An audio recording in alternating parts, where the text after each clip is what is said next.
السلام علیکم ورحمۃ اللہ وبرکاتہ۔ ناظرین، آپ دیکھ رہے ہیں ٹروتھ ہسٹری چینل۔ آج کی اس ویڈیو میں ہم بر صغیر میں عروج و زوال کی داستان کے حوالے سے گفتگو کریں گے۔ ناظرین، بر صغیر ایک وسیع ملک تھا، اتنا بڑا کہ اسے چھوٹا بر اعظم کہا جاتا۔ اس کا ساحل 5000 میل تھا، خشکی کی سرحد کوئی 6000 میل ہوگی، شمال میں ہمالیہ 1500 میل تک پھیلا ہوا تھا۔ بندیا چل نے ہندوستان کو 2 حصوں میں تقسیم کر رکھا تھا۔ ناظرین، ہندوستان اپنی زرخیزی کی وجہ سے غیر قوموں کو اپنی طرف مائل کرتا رہا۔ صدیوں تک جنوبی قوموں کا تمدن شمالی ہندوستان کو متاثر کرتا رہا۔ حملہ آور قوموں کی نسلیں آج بھی بندیا چل کے اس پار شمالی ہندوستان کی نسبت بہت کم دکھائی دیتی ہیں۔ مختلف قوموں کے یہاں آنے سے ہندوستان میں مختلف تمدنوں کا ایک مجموعہ تیار ہو گیا۔ ہر تمدن ہندوستان کو متاثر کرنے کے بعد خود کسی دوسرے تمدن سے متاثر ہوتا رہا۔ نو ہجری عہد میں ہندوستان میں 2 قومیں بستی تھیں، جس کی یادگار آج تک نیل گری کی پہاڑیوں میں باقی ہے۔ اس کے بعد کول اور بھیل اقوام نے ہندوستان کو اپنا گھر بنایا۔ صدیوں بعد دراوڑوں نے ان قوموں کو جنوب کی طرف دھکیل دیا۔ کول دراوڑ کے قد چھوٹے، رنگ کالے پیلے اور ناک چپٹی تھی۔ دراوڑ ابتدا میں شمالی ہندوستان میں آباد ہوئے، لیکن آریاؤں نے ان کے ساتھ وہی سلوک کیا جو دراوڑ کولوں اور بھیلوں سے کر چکے تھے۔ آریاؤں نے دراوڑوں کو شمالی ہندوستان سے نکال دیا، وہ جنوبی ہندوستان میں چلے گئے۔ آج جنوبی ہندوستان میں دراوڑوں کی اکثریت ہے۔ ان کی زبانیں ہندی آریائی زبانوں سے مختلف ہیں۔ شمالی ہندوستان میں دراوڑ شہری تمدن کے مدراج تک پہنچ چکے تھے۔ ناظرین، ان کا تمدن سومیری تمدن سے ملتا جلتا تھا۔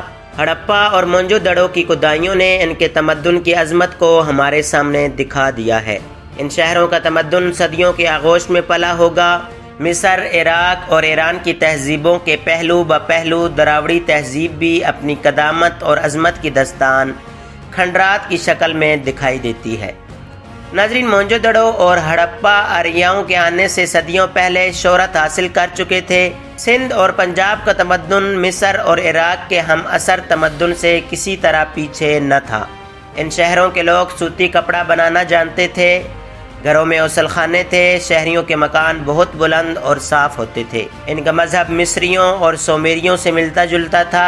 ناظرین، آریہ تقریباً 1500 قبل مسیح یعنی حضرت عیسیٰ علیہ السلام سے 1500 سال پہلے شمالی ہند کی راہ سے ہندوستان میں داخل ہوئے۔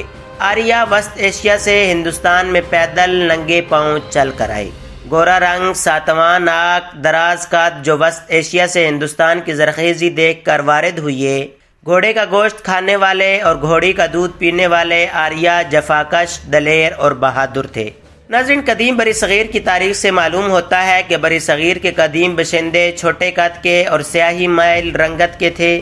وسطی ایشیا سے آریہ اور راجپوت قبائل ان پر حملہ آور ہوئے اور ان کے مقابلے میں فتح سے ہمکنار ہوئے۔ اس کے بعد انہوں نے تمام مقامی باشندوں کو مذہبی جبر و تشدد کے ذریعے اپنے مذہب کو اپنانے پر مجبور کیا اور اس کے ساتھ ہی ذات پات کا نظام رائج کیا۔ ناظرین، آریاؤں کی آمد کے ساتھ ساتھ یا ان سے پہلے شمالی مشرقی ہندوستان، برما، بنگال، آسام کے دروں سے منگولی قومیں بھی ہندوستان میں داخل ہوتی رہیں۔ آریہ شمال مغربی ہندوستان کی راہ سے داخل ہوئے۔ شمالی ہندوستان میں وہ صدیوں تک دراوڑوں سے لڑنے کے بعد پنجاب پر قابض ہوئے۔ پنجاب سے وہ گنگا کی وادی میں پہنچے، جہاں آریاؤں کی سیاست اور تہذیب اپنے عروج پر پہنچی۔ مگدھ میں ایک عظیم الشان آریہ سلطنت کی بنیاد پڑی۔ ناظرین، مگدھ کی سلطنت کے زمانہ میں گوتم بدھ کا ظہور ہوا۔ گوتم بدھ ہمالیائی ریاست کپل وسطوں میں پیدا ہوئے۔ بدھ نے اپنے زمانہ کے تمام مجلسی برائیوں کے خلاف بغاوت کی۔ اس کا مذہب عوام کی زبان میں عوام کے لیے تھا۔ ناظرین، اس کے بعد ایران کے بادشاہ سارا نے سندھ اور پنجاب کے کچھ علاقوں پر قبضہ کر لیا۔ سکندر نے بھی 336 قبل از مسیح میں ہندوستان کا رخ کیا۔ پورس نے اس کا مقابلہ کیا۔ سکندر ول چھوڑ کر یونانی فوجیں جہلم اور بیاس کے کناروں سے واپس ہوئیں۔ پاٹلی پترا فتح کرنے کی ہوس لے کر سکندر کو واپس جانا پڑا۔ یونانی تہذیب نے شمالی ہندوستان کو متاثر کیا۔ سکندر کے جانے کے بعد پنجاب سے چندر گپت موریہ اٹھا۔ موریہ خاندان کے شہنشاہ اشوک کا عہد حکومت رفاہ عامہ کے کاموں سے بھرا پڑا ہے۔ موریہ سلطنت کی تباہی کے بعد 500 سال تک ہندوستان میں کوئی مرکزی حکومت دکھائی نہیں دیتی۔ اس زمانہ میں ساکا اویوچی قوموں نے ہندوستان پر دھاوا بولا۔ ساکا قوم کا سب سے مشہور بادشاہ کنشک تھا۔ اسی زمانہ میں بدھ مت اور برہمن مت میں کشمکش ہوئی۔ 4 صدی عیسوی میں گپت سلطنت قائم ہوئی۔ اب پاٹلی پترا کی جگہ اجین کو ہندوستان کی مرکزیت حاصل ہوئی۔ یہ زمانہ برہمن مت کے انتہائی عروج کا زمانہ ہے۔ بکر ماجید اسی خاندان کا ایک حکمران تھا۔ گپت خاندان کے عہد حکومت میں ہندوستانی علوم و فنون اور صنعت و عرفت نے خوب ترقی کی۔ ہندوستان اور روم میں تجارتی تعلقات قائم ہوئے۔ جنوبی ہندوستان کے لوگوں نے جاوا اور سماٹرا میں اپنی نوآبادیاں قائم کیں۔ گپت خاندان کے زوال کے بعد ہندوستان پھر بیرونی حملہ آوروں کا شکار ہوا۔ ناظرین، اب سفید ہن قوم نے شمالی ہندوستان کو تخت و تاراج کیا، ٹیکسلا کو تباہ و برباد کیا۔ آج بھی کھنڈرات موجود ہیں۔ جاٹ اور گوجر اسی قوم کے مشہور قبائل تھے۔ مہر گل ہن قوم کا مشہور بادشاہ تھا۔ وہ ہاتھیوں کو پہاڑوں سے گرا کر ان کے مرنے کا تماشا کرتا اور خوش ہوتا۔ 7ویں صدی میں ہرش وردھن نے ہندوستان کو متحد کرنے کی کوشش کی۔ اس کے نظم و نسق کو ہیون سانگ ہم تک پہنچاتا ہے۔ ہرش وردھن اگرچہ بدھ مت کا پیروکار تھا، لیکن اس کے عہد میں شمالی ہندوستان میں برہمن مت نے زور پکڑ لیا تھا۔ ناظرین، لگ بھگ 600 عیسوی ہرش وردھن کی موت کے بعد ہندوستان کی مرکزیت ختم ہو گئی۔ اسلام اس وقت عرب کے صحراؤں میں پھل پھول رہا تھا۔ ناظرین، 712 عیسوی میں محمد بن قاسم دیبل کے راستے کراچی کی طرف سے سندھ میں داخل ہوئے۔ راجہ داہر کو شکست دی اور ملتان تک پہنچ گئے، لیکن کوئی اسلامی ریاست نہیں بنائی، لیکن سندھ کے لوگوں پر کافی اثر چھوڑا۔ سندھ کے لوگوں نے محمد بن قاسم کی مورتیاں بنا لیں۔ برِ صغیر پاک و ہند کے مسلمانوں کی اکثریت ان افراد پر مشتمل ہے جنہوں نے ہندو مذہب چھوڑ کر اسلام کو اختیار کیا۔ اس کے بعد افغان اور غزنی سے محمود غزنوی نے ہندوستان پر 17 حملے کیے۔ اس کے بعد محمد غوری نے لاہور کے راجہ جے پال کو شکست دے کر نئی سلطنت کی بنیاد ڈالی اور اپنے ایک غلام قطب الدین ایبک کو اس کا سربراہ بنایا۔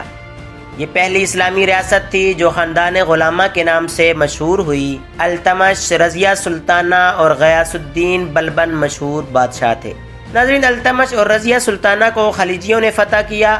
علاء الدین خلجی مشہور بادشاہ تھا۔ خلجیوں کو خاندان تغلق نے فتح کیا۔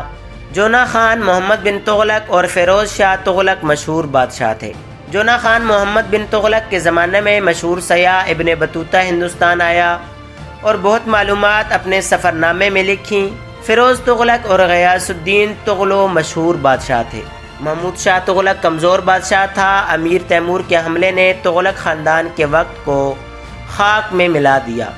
دہلی کو تیمور لنگ نے تہس نہس کیا اور دہلی میں خون کی ندیاں بہا دیں۔ کھوپڑیوں کے مینار بنائے۔ امیر تیمور نے کوئی مستقل حکومت نہیں بنائی، لوٹ مار کر کے چلا گیا۔ اور خضر خان نے خاندان سادات کی بنیاد ڈالی۔ سید خاندان کی کمزوری دیکھ کر بہلول لودھی نے دلی پر قبضہ کیا اور لودھی خاندان کی بنیاد ڈالی۔ ناظرین، سکندر لودھی اس خاندان کا مشہور بادشاہ تھا۔ سکندر لودھی نے آگرہ شہر آباد کیا اور آگرہ کو دارالحکومت بنایا۔ سکندر لودھی کے بعد ایک کمزور حکمران ابراہیم لودھی بادشاہ بنا، جس کو بابر نے پانی پت کے میدان میں شکست دے کر مغلیہ سلطنت کی بنیاد ڈالی۔ ناظرین، بابر وسط ایشیا کی ریاست فرغانہ کے امیر عمر شیخ میراز کا بیٹا تھا۔ والد کی وفات کے وقت بابر کی عمر 12 سال تھی۔ بھائیوں اور چچا کی مخالفت کی وجہ سے فرغانہ کو چھوڑ کر در بدر پھرتا رہا۔ پتھریلے پہاڑوں پر ننگے پاؤں چلتے ہوئے اس کے پاؤں اتنے سخت ہو گئے کہ کانٹا چبھنے کا احساس بھی نہیں ہوتا تھا۔ اس نے 12,000 فوج اکٹھی کی اور کابل پر قبضہ کیا۔ اس کے بعد ہندوستان کی زرخیزی اور دولت دیکھ کر اس نے 12,000 فوج سے ہندوستان پر حملہ کر دیا۔ 1526 عیسوی میں پانی پت کے میدان میں ابراہیم لودھی کی 1,00,000 فوج کو شکست دی اور مغلیہ سلطنت کی بنیاد رکھی۔ رانا سانگا کو شکست دی اور اپنی سلطنت کو مضبوط کیا۔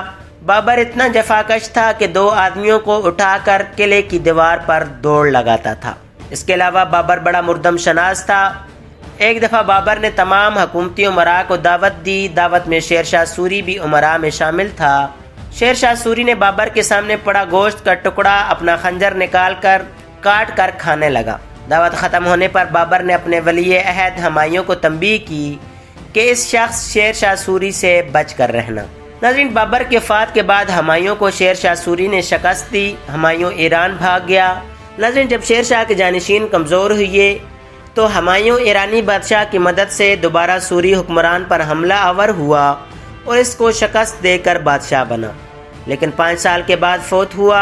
ہمایوں کے بیٹے اکبر کی عمر 12 سال تھی۔ اس کے استاد بیرم خان نے جلال الدین اکبر کے نام سے اکبر کو تخت پر بٹھایا اور خود اس کا سرپرست بن گیا۔ ناظرین، اکبر نے ہندوستان پر 50 سال حکومت کی، دین الہی کے نام سے ایک نیا دین جاری کیا، ہندو عورتوں سے شادی کی۔ جہانگیر ایک ہندو عورت کے بطن سے پیدا ہوا۔ اکبر کے بعد جہانگیر تخت پر بیٹھا۔ ناظرین، اس کے بعد شاہ جہاں بادشاہ بنا۔ شاہ جہاں کو عمارتیں بنانے کا شوق تھا، اس کو انجینئر بادشاہ بھی کہتے ہیں۔ تاج محل، شالیمار باغ اور ٹھٹا کی مسجد شاہ جہاں قابل ذکر ہیں۔ ناظرین، شاہ جہاں بیمار ہوا تو اس نے بڑے بیٹے دا شکوہ کو ولی عہد بنایا۔ اورنگزیب عالمگیر دکن میں مرہٹوں سے لڑ رہا تھا تو پتہ چلا تو تخت نشینی کی جنگ چھڑی، جس میں اورنگزیب فتح یاب ہوا۔ شاہ جہاں کو قید کر کے بھائیوں کو شکست دی اور تخت پر بیٹھ گیا۔ اس نے بھی 50 سال حکومت کی۔ لاہور کی بادشاہی مسجد اورنگزیب عالمگیر نے بنائی۔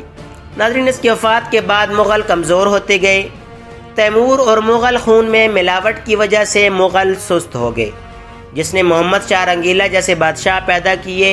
ناظرین، محمد شاہ رنگیلا کے دور میں نادر شاہ نے دلی پر حملہ کیا اور خوب دولت لوٹی۔ مشہور کوہ نور ہیرا اور تخت طاؤس بھی ساتھ لے گیا۔ ہندوستان، جس کی دولت کے افسانے سکندر کے زمانہ سے یورپ جا رہے تھے۔ ناظرین، واسکو ڈی گاما ایک عرب ملاح کی مدد سے جنوبی افریقہ کا چکر کاٹتا ہوا ہندوستان کے ساحلی مقام کالی کٹ پر پہنچا۔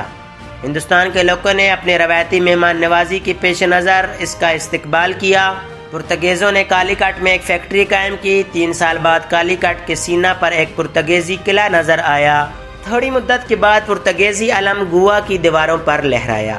ناظرین، اس کے بعد زمورن کے شاہی محلات کو نظر آتش کرنے سے بھی پرتگیزیوں نے گریز نہ کیا۔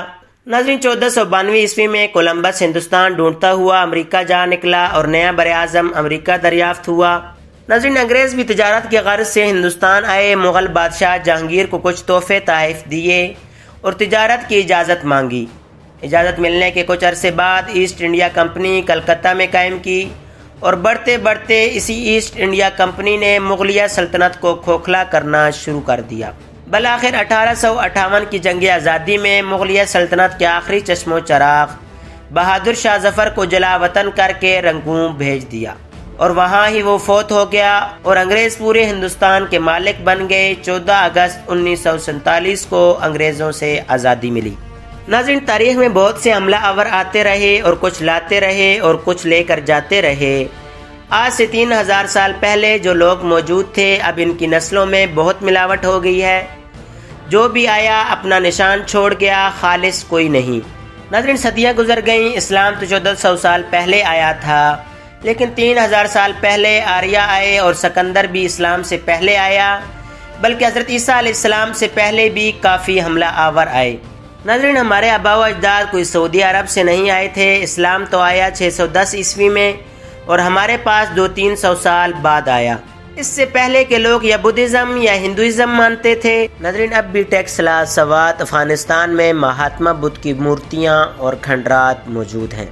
اس سے معلوم ہوتا ہے کہ ہم ہندوازم سے اسلام کی طرف آئے ہیں۔ ناظرین، آج کی ویڈیو میں آپ نے برِ صغیر میں عروج و زوال کی داستان دیکھی۔